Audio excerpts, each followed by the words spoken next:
Saludos y gracias por sintonizar de nuevo a El Patatú, donde estamos hablando ahora del tema de lo que es la amiloidosis cardíaca, su tratamiento, sus complicaciones, cómo detectarla y cómo trabajarla. Estamos acompañados hoy de nuevo, como siempre, con el doctor Orraca. Saludos, Tony. Saludos, mi gente. También estamos aquí con el doctor Merced, que nos acompaña de nuevo. El doctor Merced, de nuevo, un especialista único aquí en Puerto Rico. Él estudió no solamente medicina interna, cardiología, fallo cardíaco, trasplante, cuidado crítico, entre otras. Así que es un placer y un honor tenerlo aquí con nosotros para discutir un poquito sobre este tema. Saludos, Merced. Saludos, muchas gracias por la oportunidad. Orraca, ¿tú nos puedes resumir un poquito sobre lo que hemos hablado de la amiloidosis cardíaca? Pues sí, pues estuvimos hablando de amiloidosis cardíaca, ¿verdad? Que es una condición que surge a consecuencia de una proteína que se vuelve anormal, ¿verdad? Y al ser anormal, pues comienza a depositarse en algunos de los tejidos, órganos del cuerpo y pues cuando lo hacen el corazón, eso es amiloidosis cardíaca. Esto lleva muchas veces a que el corazón se torne rígido, ¿verdad? Y eventualmente pues comience a fallar. Hablamos de cómo hacemos el diagnóstico, ¿verdad? Que utilizamos a veces herramientas que nos ayudan a llegar al diagnóstico que no necesariamente son invasivas. A veces podemos emplear otras herramientas invasivas. Y hoy vamos a estar hablando también, hablamos de cuáles son, ¿verdad?, los síntomas más comunes que vemos en estos pacientes.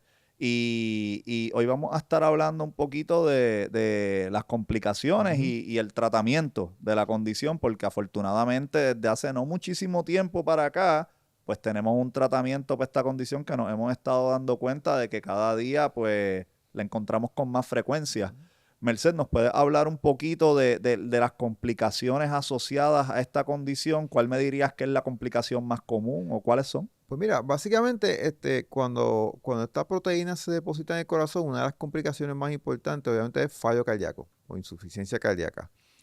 Porque cuando la proteína se pega, se deposita en el corazón no puede bombear muy bien sangre, no puede relajar si no recibe sangre. Así que esa es la complicación más importante. Luego de esto, usualmente la complicación que vemos mucho es problemas eléctricos del corazón. Eso es lo que conocemos como arritmia. Y dentro de toda esta arritmia, la más común es una que se conoce como fibrilación atrial. Y esto es una arritmia que usualmente, a pesar de que es la arritmia más común, pero usualmente después de cierta edad, es una arritmia que conlleva un riesgo adicional, porque como todos sabemos, para gente que desarrolla fibrilación atrial, usualmente tiene un riesgo de derrame cerebral. Así que indirectamente tiene también esa complicación. Así que usted desarrolla la arritmia, pero también tiene un riesgo adicional de desarrollar un evento cerebrovascular o lo que se conoce como un derrame, un stroke, por decirlo así en palabras sencillas. Aparte de eso, aparte de la fibrilación atrial, también tiene un riesgo de que eventualmente en algún momento el paciente, su sistema eléctrico deje de funcionar adecuadamente y llegue a poner un marcapaso. Y eso es lo que se conoce como un bloqueo. Más allá de esas complicaciones, y si nos vamos a ir complicaciones fuera del corazón, que también son bastante comunes en estos pacientes, neuropatía. Son pacientes que constantemente tienen una capacidad bien reducida de ejecutar cosas de su día de vivir porque están o tienen mucho dolor en las extremidades.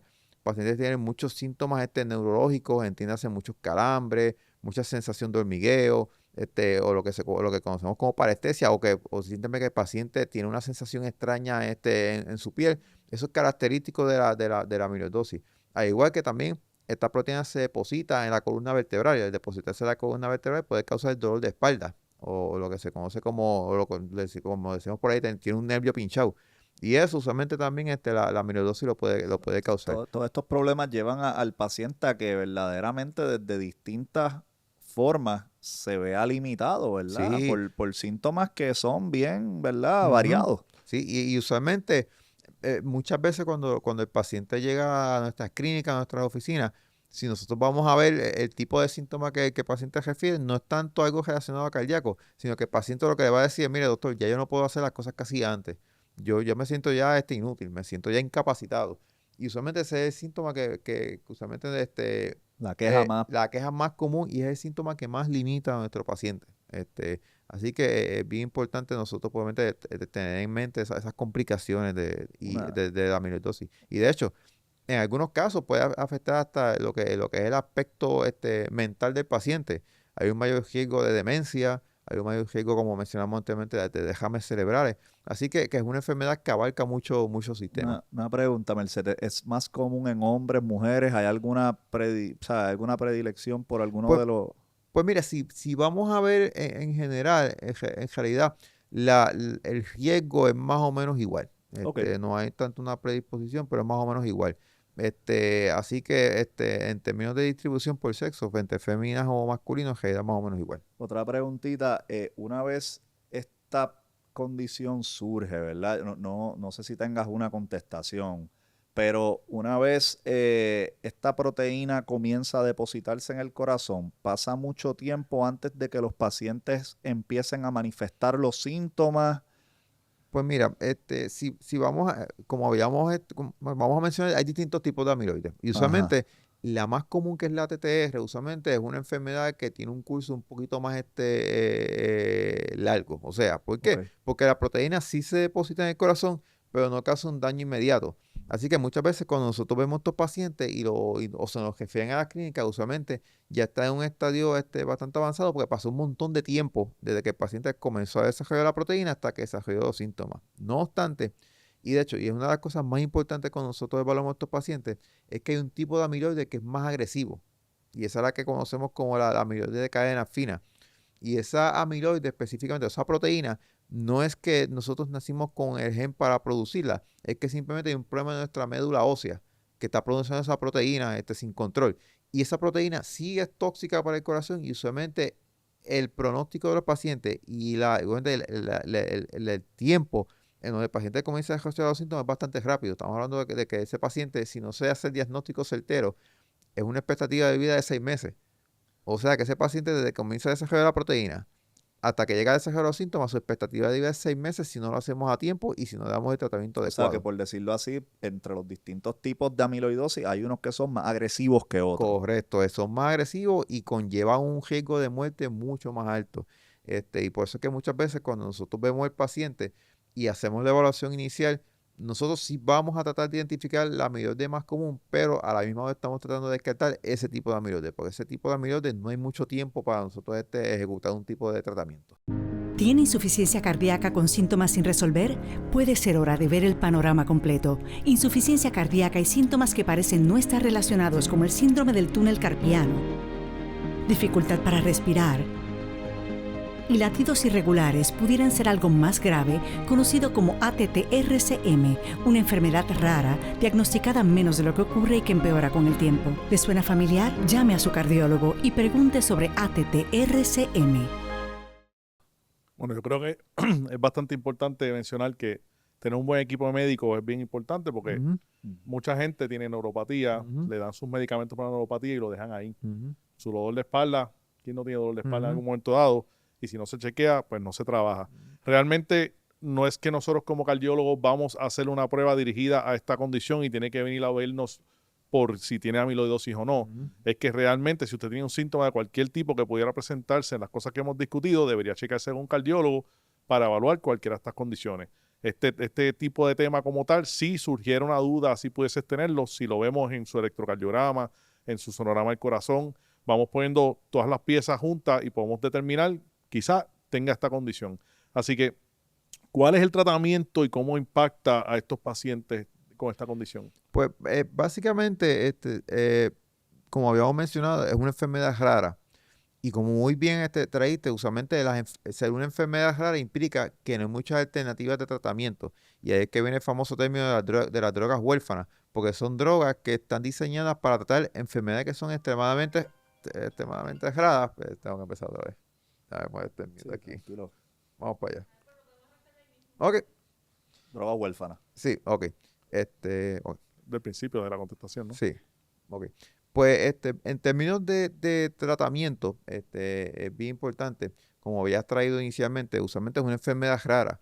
Y al ser una enfermedad rara implica que no tenemos muchas alternativas de medicamentos para tratar la enfermedad y más aún cuando son drogas huérfanas. ¿Qué significa eso? Que son medicamentos que usualmente se desarrollan para tratar una enfermedad que tiene una incidencia, o sea, bien bajita, por lo tanto son medicamentos que no están muy disponibles o son medicamentos extremadamente costosos.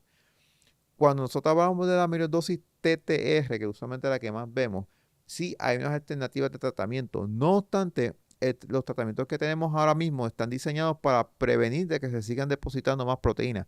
Y ahí es que la importancia de hacer el diagnóstico rápido, porque mientras más temprano nosotros recuperemos ese paciente en la enfermedad, mayor va a ser el beneficio del medicamento.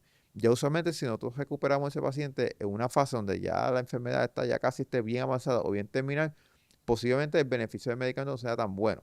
Ahora, sí se está desarrollando nuevas alternativas, todavía son estudios que se están haciendo todavía de medicamentos que están dedicados específicamente a ir al gen que produce la proteína para decirlo de palabras sencillas, apagar ese gen, de forma tal que el cuerpo ya deje de producir esa proteína.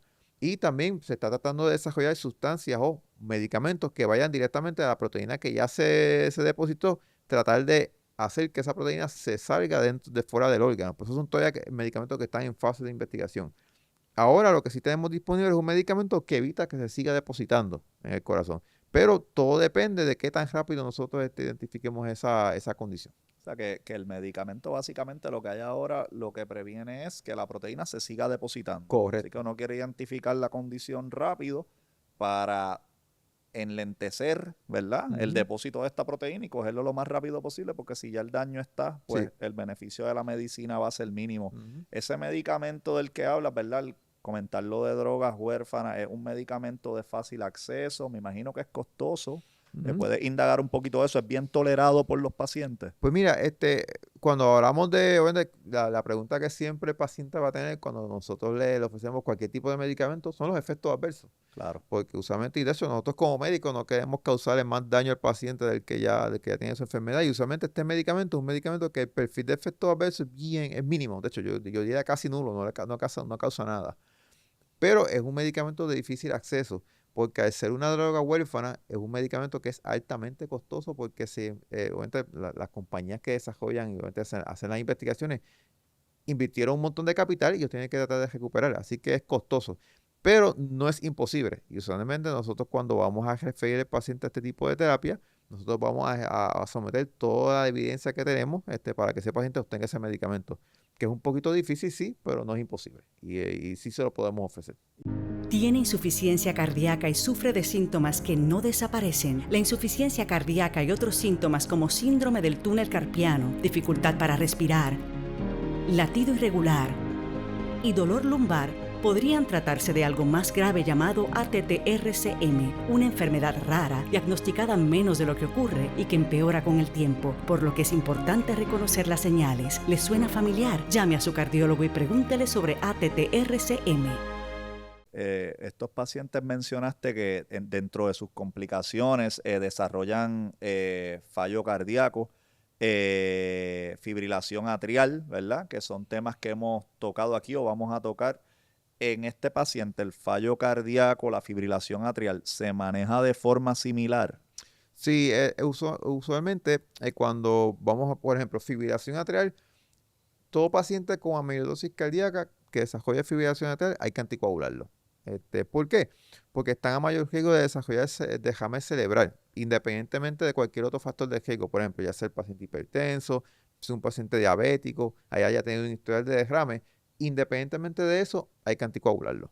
Ahora, en términos del manejo de fallo cardíaco, es un manejo bastante similar, pero con ciertas modificaciones. Porque en realidad la amiloidosis es una enfermedad bien interesante, porque cuando usted deposita esa proteína en el corazón y el corazón se pone más rígido, es un paciente que está bien dependiente de cuánto volumen tiene circulando. ¿Qué significa eso? Que si el paciente viene con fatiga y yo le doy mucho diurético, lo seco, por decirlo en palabras sencillas, puede ser que el paciente se empiece a marear, porque el corazón no tiene suficiente volumen para poder bombear sangre. Y con eso vienen las pérdidas de conocimiento o lo que se conoce como disautonomía, que el paciente o tiene la presión en algún momento muy alta o muy bajita. Así que es un poquito retante el manejo, porque sí se pueden incorporar medicamentos parecidos al paciente común y corriente de fallo, pero hay que hacer ciertas modificaciones, hay que dar también ciertas instrucciones al paciente.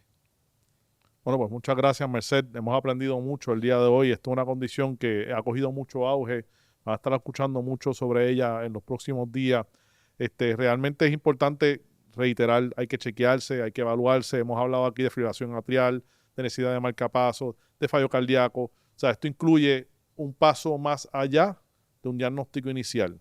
un síntoma que requiere una evaluación inicial, nunca vamos a brincar directamente a amiloide.